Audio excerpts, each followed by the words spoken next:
on Daytime, chances are your body is talking to you and you are not listening. But here to help you out with that is Jessy Morrison. Your body talks.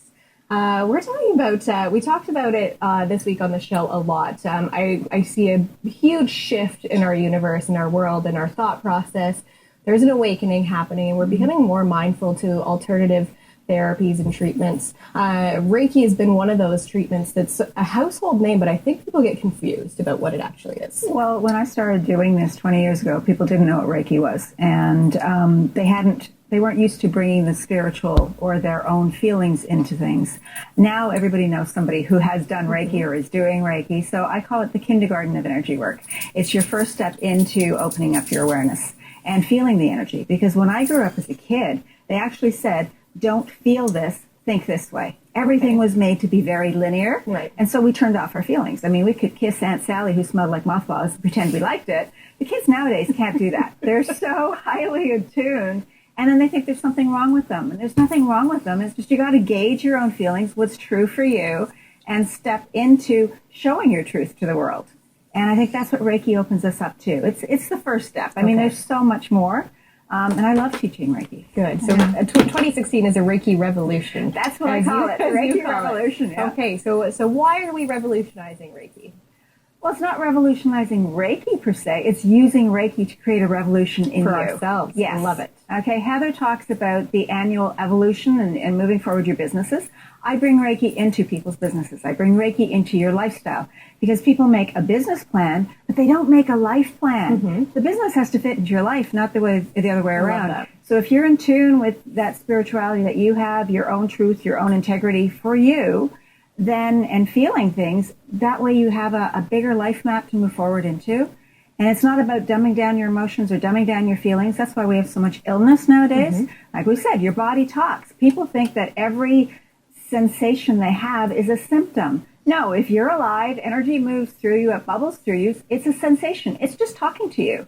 And doing Reiki opens you up to the first steps of learning that and getting in tune with that. WebMD is our biggest nightmare out there, right? We have a symptom, we Google it, and then all of a sudden we've diagnosed ourselves with something. Yeah, and that's I call it the little walnut. This logical brain is your filing cabinet of everything we've ever learned in school, ever learned in life, and we try to predict the future or according to what's in the filing cabinet. Well, if you've got a question to begin with, that means the answer isn't in the filing cabinet. You have to go into your intuition to find that answer. Right, and trust that gut. Yes, right? And trust that gut. Beautiful. Yeah. So now for me, I associate Reiki with sort of health. If we're not feeling well, we go for a Reiki treatment. If there's an ailment that we're faced with. But for you, Reiki obviously does that as well, but it also opens you and makes you become more aware of situations you're in. Reiki actually was a meditative process in Japan. The side effect was that people's health improved. Okay. So when we're not in tune with our spirituality and we're just in our brain or in doing state,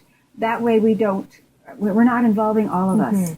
I always say that your body, this is why I do body talk, your body is the GPS between your mind and your spirit. And if your spirit and your mind aren't on the same page, you've got illness.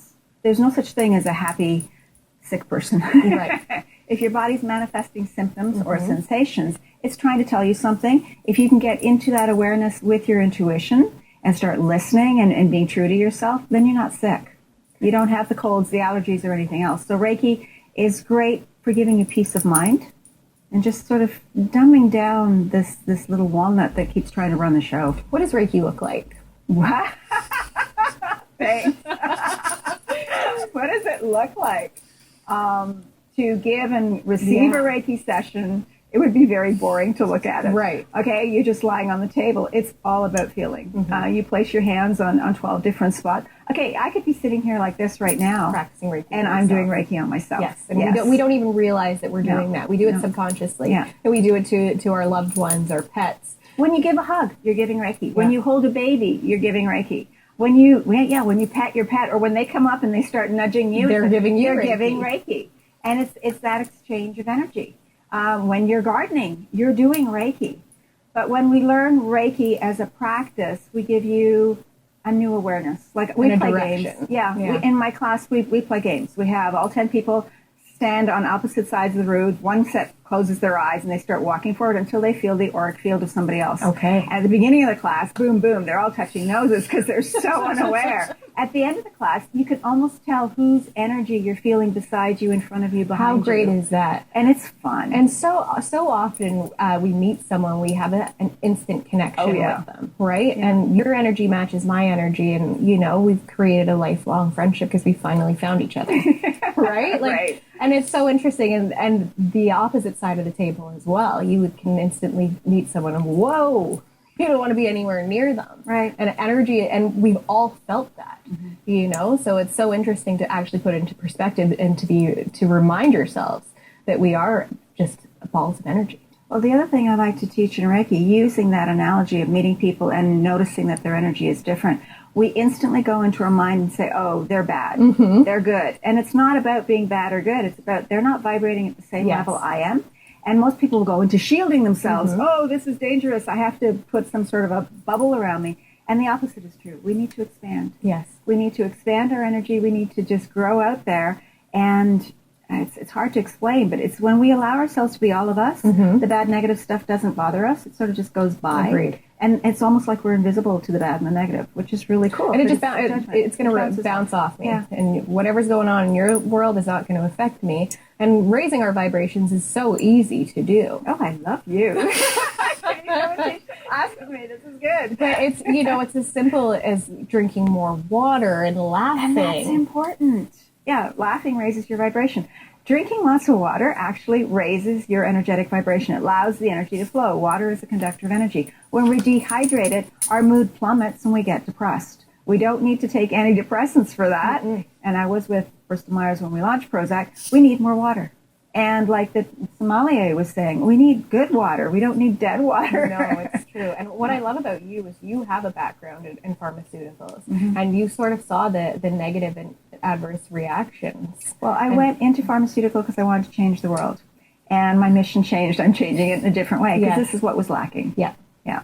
And to make that connection is so great. And you did it at an age and a stage in our lives where we weren't as perceptive to this. So you're one of the forefront and the front runners doing it, which I think is so great. And for people at home who are watching this and feel that shift happening, there's a chance to open their doors to become light workers and participate in Reiki workshops. We're all light workers. We just work in a different light range. And I would never have been this way if it wasn't for my daughter being so ill as a kid, because pharmaceutical and medical system failed me.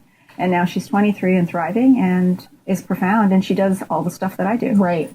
So, I got pushed into it unwillingly. And thank you for allowing her to use her intuitions and not trying to shut them down. But people at home who are interested, let's come out to workshops, right? Oh, yeah. I have a workshop actually next weekend on the 16th. Good. So it's a full day workshop. It's Reiki Level 1, and it's a lot of fun. And like you said, we're going to work on our energies. We get to play with energy. And you give a session, you receive a session, and you have an attunement. So it's like having 4 sessions in one day for the price of what? I absolutely love it. You're going to have to come back because you're doing great things as well, scientifically, to help people with vision. And unfortunately, we don't have enough time to talk about it, so I want you to come back. And talk. Good. Yeah. Okay. Awesome.